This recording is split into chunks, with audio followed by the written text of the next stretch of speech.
Well, you wouldn't argue with that, would you? She actually just missed out on the medal at the Olympic Games in 4th place. Samoa's Rugby Sevens team, World Series champions, and will be looking to do very well. We're standing by to welcome Scotland. Ladies and gentlemen, please extend a warm welcome to our next guest, Scotland.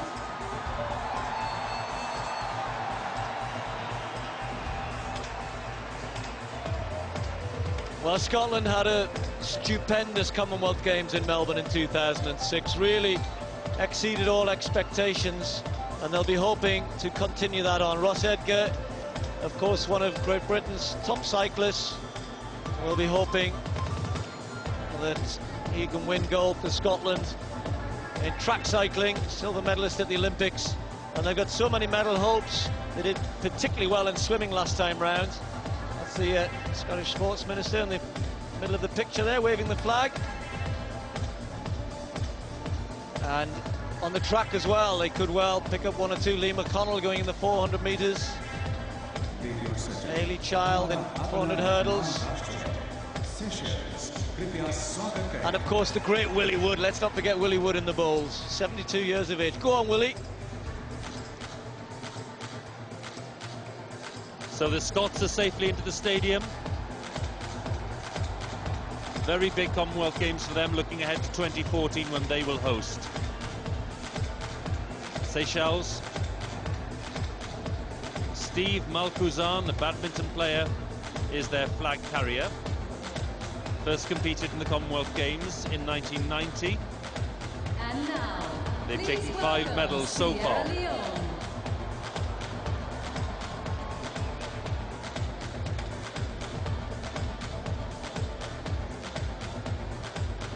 We mentioned Rwanda and the dreadful civil war which they had to go through in the 90s. Well, Sierra Leone also suffered its own atrocities.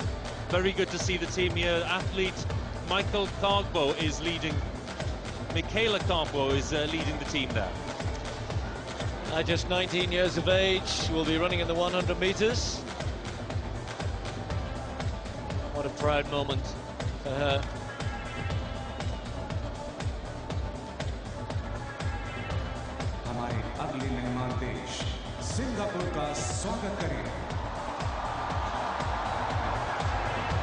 Here we have Singapore.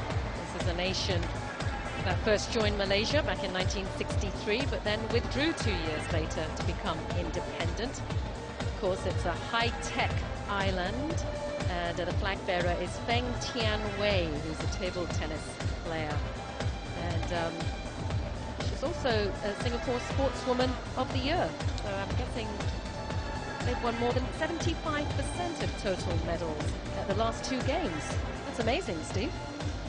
Yeah, she was born in China, but I was actually in Singapore. I went popped down there between the Olympics and the Paralympics, and I was there when they returned back to the airport. It was absolutely incredible. What a reception they received.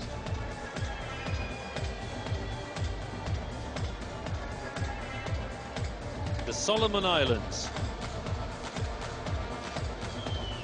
being led by a tennis player, Michael Patrick Leong. They've never won a medal yet. And now we have mighty South Africa. Well, the South African team maybe not quite as big as we might have expected, around 150 competitors or so. Certainly some of their track and field athletes not here. Cameron Vanderberg, who will be swimming starting, of course, tomorrow. He's carrying the flag, but their big star in the pool, of course, is Roland Schumann. Watch out for him. And the 50-metre freestyle, hoping to make it 3 in a row.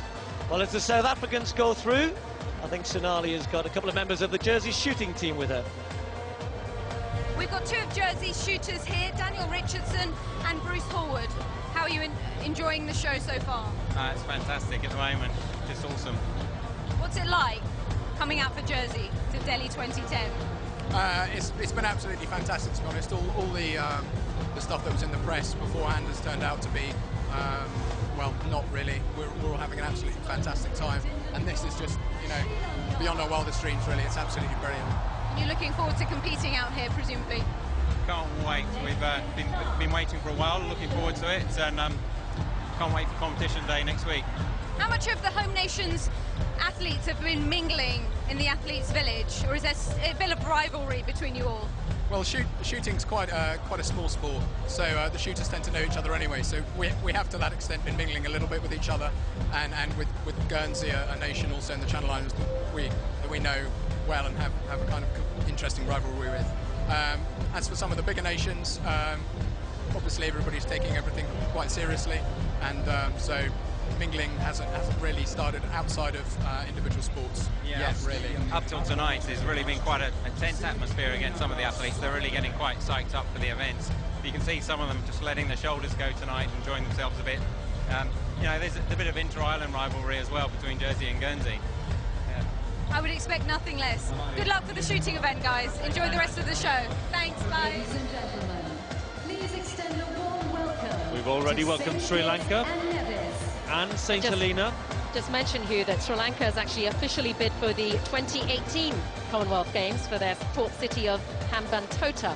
So I'm sure they'll be having a look around to see what preparations have been made here in case they win. St. Kitts and Nevis, flag bearer Tanika Liburd, one of the athletes, long jumper, 7 athletes in the team. Sprinter Kim Collins won their only medal back in 2002. He did a great couple of years. He'd actually announced him to the world of 100-metre running. The following year, he went on to win the world title in Paris. And that's what the Commonwealth Games can offer you as an athlete, that big step up.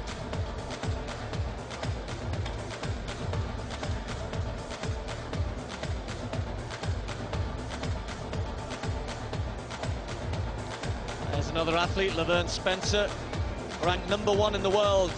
Oh, sorry, ranked #1 in the Commonwealth, of course, coming into these games in the high jump.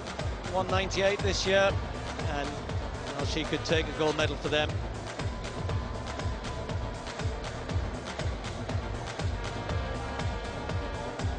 James Bentinck, a squash player, leading the way for St. Vincent and the Grenadines in the Windward Islands.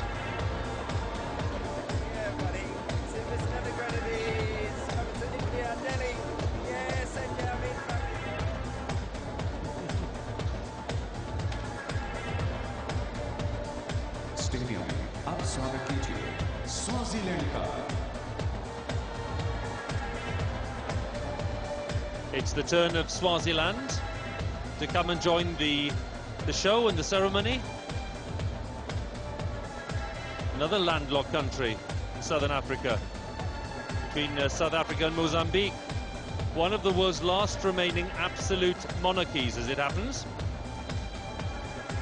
And another athlete carrying the flag, Sipasili Ndululi, who could well be running the marathon. I think he hasn't actually run one yet. He's run a good half marathon, and he's run a couple of 5s and 10s on the track, where I'm expecting to see him in the marathon.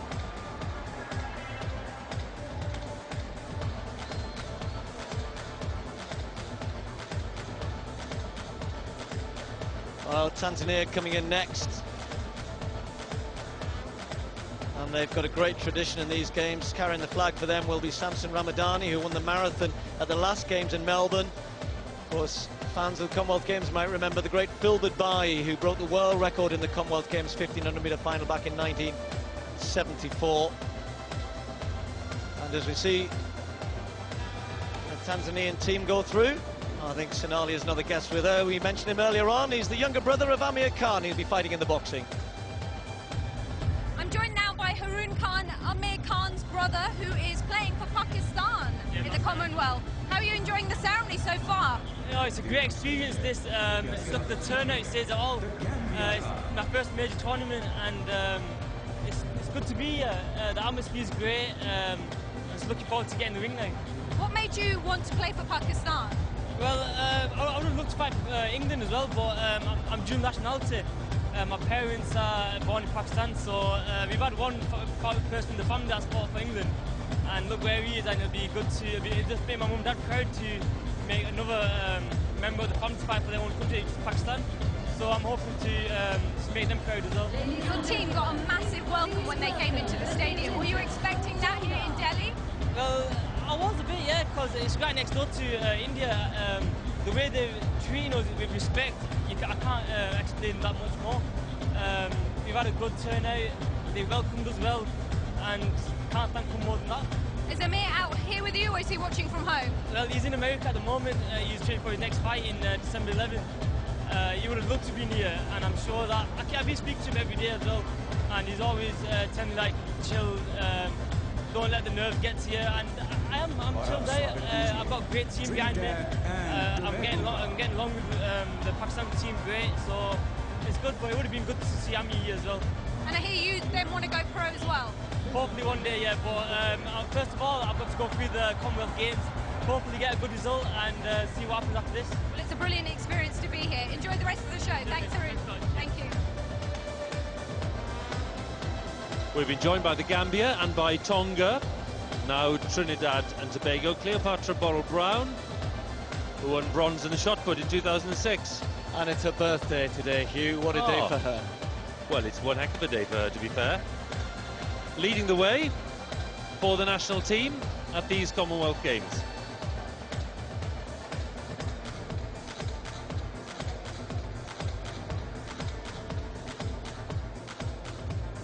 Please welcome our next guests, Turks and the Caicos Islands. Now, I have a soft spot for the Turks and Caicos Islands, Hugh. My first Commonwealth Games as a 17-year-old in Edmonton in 1978. My coach, Jimmy, flew out, and he ended up getting accredited as the head coach for the Turks and Caicos Islands because one of the officials there knew him well from back home in Jarrow. And Jimmy, well, he was treated like a king, he was, and he had a great time. And so I've always watched for the Turks and Caicos Islands. On that occasion, I think they had about 3 or 4 weightlifters who all played in a steel band. I'm sure they were only selected because they were all members of the steel band, not because of their weightlifting ability, but they were great fun.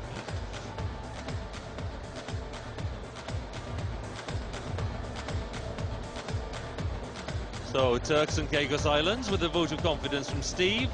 Not long to go before the last of the home nations, Wales, joins us here in the stadium. Tuvalu, led by Lapua Tuo, who's a weightlifter. These are the low-lying Ellis Islands.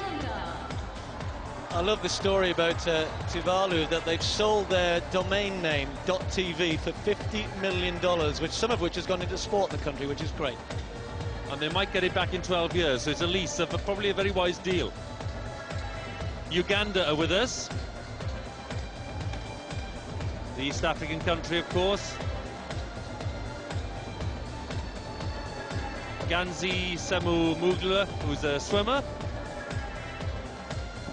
leading a very talented contingent from Uganda.